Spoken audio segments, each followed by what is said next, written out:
Hello, જાગૃત આવાસમાં બેટા તમારું સ્વાગત છે. મારું નામ છે ચિંતન અખાણી. આ વખતે સરકારે એક નવો ડિસિઝન લીધો છે. આ નવા ડિસિઝન જે છે જેના કારણે આપણા ગુજરાતના વિદ્યાર્થીઓને જબરજસ્ત ફાયદો થશે. ફાયદો એટલે કે જે કોલેજો કદાચ આપણા સ્ટુડન્ટ્સને હેરાન કરતી હશે તો એ હવે હેરાન નહીં કરી શકે એવો ડિસિઝન લેવામાં આવ્યો છે. એટલે જો તમે એડમિશન લેવા જઈ રહ્યા હો એન્જિનિયરિંગની અંદર તો પણ તમારા માટે ઇમ્પોર્ટન્ટ છે, અને જો તમે લોકો એન્જિનિયરિંગમાં એડમિશન લઈ લીધું હોય તો પણ આ રૂલ તમારા માટે એટલો જ અગત્યનો છે. એટલે તમામે તમામ કોલેજના સ્ટુડન્ટ્સ જે એડમિશન લેવા જઈ રહ્યા છે કે લેવાના છે કે લીધેલું છે, તમામે તમામ વિદ્યાર્થીઓ માટે અને પેરેન્ટ્સ માટે આ રૂલ અગત્યનો છે.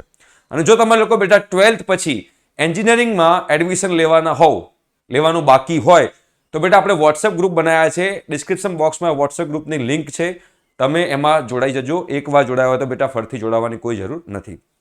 આ જે રૂલ જે છે એ AICTE બહાર પાડ્યો છે. AICTE નો મતલબ થાય છે all India counselling of technical education, AICTE. બરોબર? તો આ જે AICTE છે આપણી ગુજરાતની જેટલી પણ કોલેજ છે એ બધી AICTE અપ્રુવડ છે. એટલે AICTE જે નિયમ લાગુ પાડે એ નિયમ તમામે તમામ કોલેજોએ, તમામે તમામ યુનિવર્સિટીઓએ, આપણા ગુજરાતની યુનિવર્સિટી આનું પાલન કરવું જોઈએ. આ જે નિયમ છે એ છે રિફંડનો, ફી રિફંડનો. તમે એડમિશન લઈ લીધેલું છે, તમે ફર્સ્ટ યરમાં છો, સેકન્ડ યરમાં છો, થર્ડ યરમાં છો, તો ઘણા બધા વિદ્યાર્થીઓ એવા હતા કે જે લોકોને એડમિશન કેન્સલ કરાવવું હોય તો કોલેજમાંથી એવું કહેવામાં આવતું હતું કે તમે સેકન્ડ યરમાં છો તો થર્ડ યર અને ફોર્થ યરની ફીસ ભરો, પછી તમારું એડમિશન કેન્સલ થશે, ભલે તમે લોકો સેકન્ડ યરમાં હો. તો આમાં સ્ટુડન્ટ્સ અને પેરેન્ટ્સ ઘણા હેરાન થતા હતા. અને જે લોકો અત્યારે એન્જિનિયરિંગમાં એડમિશન લેવા જઈ રહ્યા છે એ લોકો કદાચ કોઈ કોલેજમાં એડમિશન લઈ લે છે અને પછી એ કેન્સલ કરાવે છે તો કોલેજમાંથી ફી પાછી આપવી પડશે. એનો આ નિયમ છે. તો આ નિયમ બધા પાસે આની PDF હોવી જોઈએ. એટલે આ PDFની લિંક હું બેટા ડિસ્ક્રિપ્શન બોક્સમાં મૂકી દઉં છું. જો તમને કોઈ કોલેજ ફી રિફંડ માટે હેરાન કરતી હોય તો તમે આ નિયમ, AICTE નો નિયમ છે, તમારે એ લોકોને બતાવી શકો છો. અને છતાં પણ તમને લોકોને જો તકલીફ પડતી હોય, તમને લોકોને એમાં પૈસા પાછા ન મળતા હોય તો તમે લોકો અમારો કોન્ટેક્ટ પણ કરી શકો છો. નિયમ શું છે એવું તમને બતાવવા જઈ રહ્યો છું. ધ્યાનથી બેટા એકવાર સમજી લેજો. આ AICTE નું જ છે. આ AICTE ની આખી બુકલેટ આવી છે, 2025 થી સ્ટાર્ટ થવાના છે બધા નિયમો. એટલે ખાસ જોઈ લેજો. અને લિંક બેટા હું ડિસ્ક્રિપ્શન બોક્સમાં મૂકી દઉં છું. આ PDF ખાસ તમે તમારી પાસે રાખજો જો તમે એડમિશન લેવા જઈ રહ્યા હો તો એ લોકો માટે પણ. અને જે લોકો એડમિશન લઈ લીધું છે, તમારા ફ્રેન્ડ્સ કાં તો તમે લોકો કોલેજમાં એડમિશન કેન્સલ કરાવવા માંગતા હો તો એ લોકો માટે અગત્યનું છે. અહીંયા ફી રિફંડ પોલિસી લખી છે, ધ્યાનથી સમજજો. In the event of student withdrawing before the start of the course, એટલે જે લોકો એડમિશન લેવા જઈ રહ્યા છે એની પહેલા વાત કરી લઈએ. તો તમે ધારો કે ફોર એક્ઝામ્પલ કોઈ એક્સ કોલેજમાં એડમિશન લઈ લીધું. હવે એ કોલેજમાં એડમિશન લીધું પણ એ કોલેજમાં હજુ એજ્યુકેશન સ્ટાર્ટ થયું જ નથી. Before the start of the course the entire fee collected from the student after a deduction of the processing fee of not more than 1000 rupees shall be refunded by the institution. મતલબ કે તમે for example કોઈ કોલેજમાં જઈને 50,000 રૂપિયા ભરી દીધા અને એ કોલેજમાં હજુ કોર્સ સ્ટાર્ટ થયો નથી અને તમે એમ કહેશો કે અમારે એડમિશન કેન્સલ કરાવવું છે તો 1000 થી વધારે રૂપિયા એ લોકો 50,000 માંથી ડિડક્ટ ના કરી શકે. પ્રોસેસિંગ ફી તરીકે 1000 રૂપિયા લઈ શકે, બાકીના 49,000 રૂપિયા એ લોકોએ પાછા આપવા પડશે. રાઈટ? અહીં આગળ લખેલું છે. બરોબર છે. બીજી વસ્તુ કે it would not be permissible for institution to retain the school યા institution leaving certificate in original. College કોઈ દિવસ કોઈ પણ છોકરાના ઓરિજિનલ ડોક્યુમેન્ટ એમની પાસે રાખી શકશે નહીં. ઘણા બધી કોલેજોમાં એવું થતું હોય છે કે ભાઈ અમે તમારા ઓરિજિનલ ડોક્યુમેન્ટ પાછા નહીં આપીએ જ્યાં સુધી તમે પૂરેપૂરી કોલેજની ફીસ નહીં ભરો ત્યાં સુધી. તો એ લોકો આ ડોક્યુમેન્ટ્સ પણ એમની સાથે રાખી શકશે નહીં. બીજી વાત કરીએ, if in case if a student leave after joining the course. ધારો કે કોર્સ સ્ટાર્ટ થઈ ગયો છે, ફોર એક્ઝામ્પલ તમે કોઈ કોલેજમાં એડમિશન લઈ લીધું છે અને કોર્સ સ્ટાર્ટ થઈ ગયો છે, and if the vacate seat is consequently filled by the another students by the last date of admission.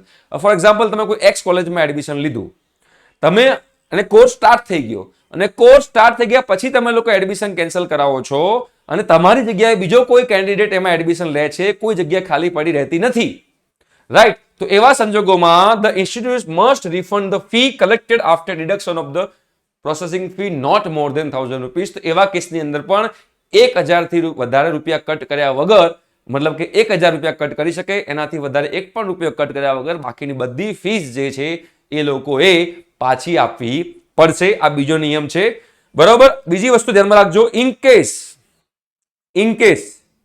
શું કીધું છે? In case the vacant seat is not filled. For example તમે લોકો એડમિશન લઈ લીધું એડમિશન લીધા પછી તમારે હવે એમાં કોર્સ ચાલુ બી થઈ ગયો, કોલેજમાં ભણાવવાનું સ્ટાર્ટ પણ થઈ ગયું, હવે તમારે કેન્સલ કરાવવું છે અને તમારી એ સીટ ભરાતી નથી, તો the institute should refund the security deposit and return the original document.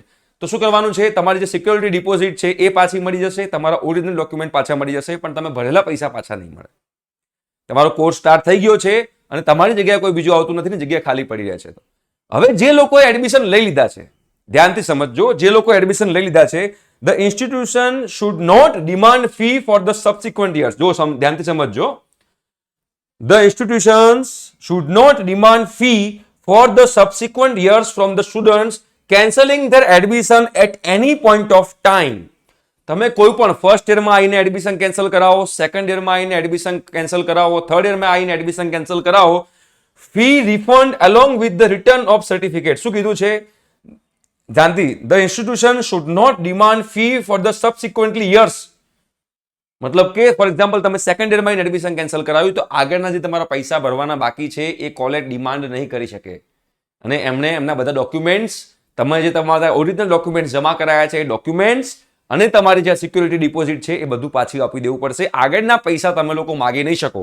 ઘણા બધા સ્ટુડન્ટ્સના અને પેરેન્ટ્સના કોલ આવેલા છે અમારી જોડે કે સર અમે લોકો આ કોલેજમાં એડમિશન કેન્સલ કરાવવા જઈએ છીએ તો કોલેજવાળા એવું કહી રહ્યા છે કે 4 વર્ષની કોલેજ ફી ભરશો પછી તમને લોકોને તમારી જે છે એ એડમિશન કેન્સલ થશે, તમને ડિપોઝિટ પાછી મળશે, તમારા ઓરિજિનલ ડોક્યુમેન્ટ્સ પાછા મળશે. પણ હવે એવું નહીં કરી શકે.